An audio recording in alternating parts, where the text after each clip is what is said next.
In the scripture, God called Abraham a father of many nations. At that time, he didn't have any children. He and his wife Sarah were too old to have kids. It looked like God made a mistake. Abraham could have thought, God, what do you mean? I'm not a father of many nations. I'm childless. My wife is barren. Here's the principle. God calls you what you are before you become it. People call you what you are after it happens. God calls you what you are before it happens. When God rejected Saul as the king of Israel, He told Samuel, I have found a man after my own heart. David will be the next king. What's interesting is David wasn't a man, he was a teenager. He was out taking care of his father's sheep. He was a boy, yet God called him what he would become. In the same way, God calls you blessed, successful, strong, healthy, talented. That may not all be true right now. You could say like Abraham, God, what do you mean? I'm not blessed. I'm struggling in my finances. I'm not healthy. I'm dealing with this illness. Don't worry, it's on the way. God calls things that are not as if they already were. There are promises that God has spoken over you. Dreams and goals He's placed in your heart. You didn't come up with them on your own. Those aren't just your ideas. God put them there. And the scripture talks about the secret petitions of your heart.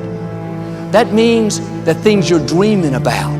You haven't told anyone, seems too big, too far out. That's your destiny calling. That's God telling you what you can become. You may not see how it can happen.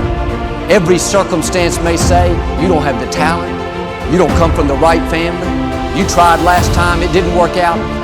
Don't talk yourself out of it. God has spoken it. He controls the universe.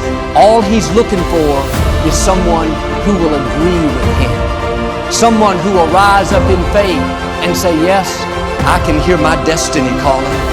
I may not see a way, but God, I know you have a way. If you speak it, I believe I can become it. Human nature says, when I see it, I'll believe it. Faith says, I'll believe it, then I'll see it. God will speak things over you that don't seem logical. When you're sick, the medical report says you won't get well. God says just the opposite. He calls you healthy, whole, strong. When the odds are against you, you don't have the connections, the resources, the experience. God calls you successful, prosperous, the head and not the tail. When you're struggling with an addiction, everybody in your family has had it. If you'll listen, you'll hear your destiny saying, you are free. This addiction is temporary. The buck stops with you. God doesn't call you what you are. He calls you what you can become. This is what happened with my father.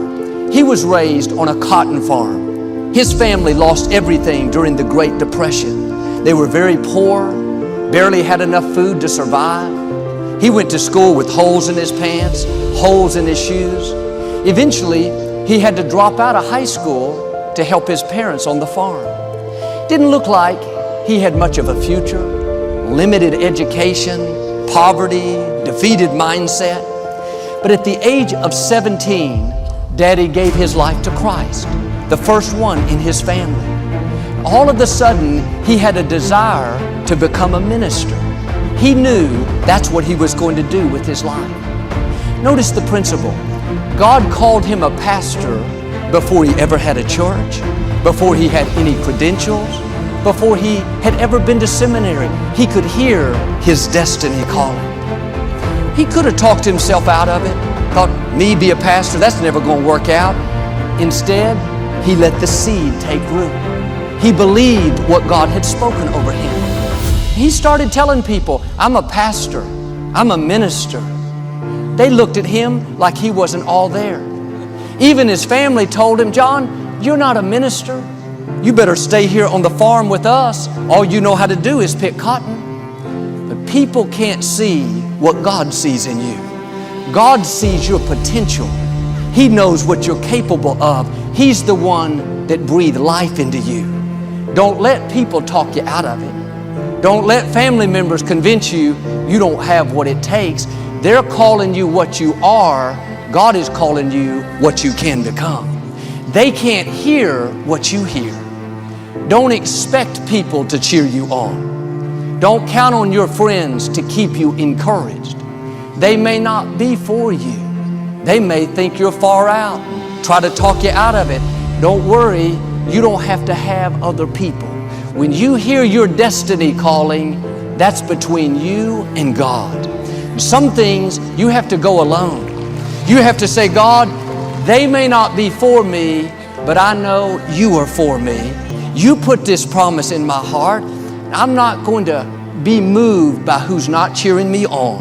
I'm not going to give up because nobody's encouraging me. I know you being for me is more than enough to get me to where I'm supposed to be. Friends, you and God are a majority. That promise is not dependent on your family, your friends, your neighbors, your co-workers, your boss, the critics, the naysayers. It's dependent on you. When you're tempted to get discouraged, to settle for mediocrity, you have to dig your heels in and say, I don't think so. I am in it to win it. Keep pressing forward. Keep honoring God. Your destiny is calling.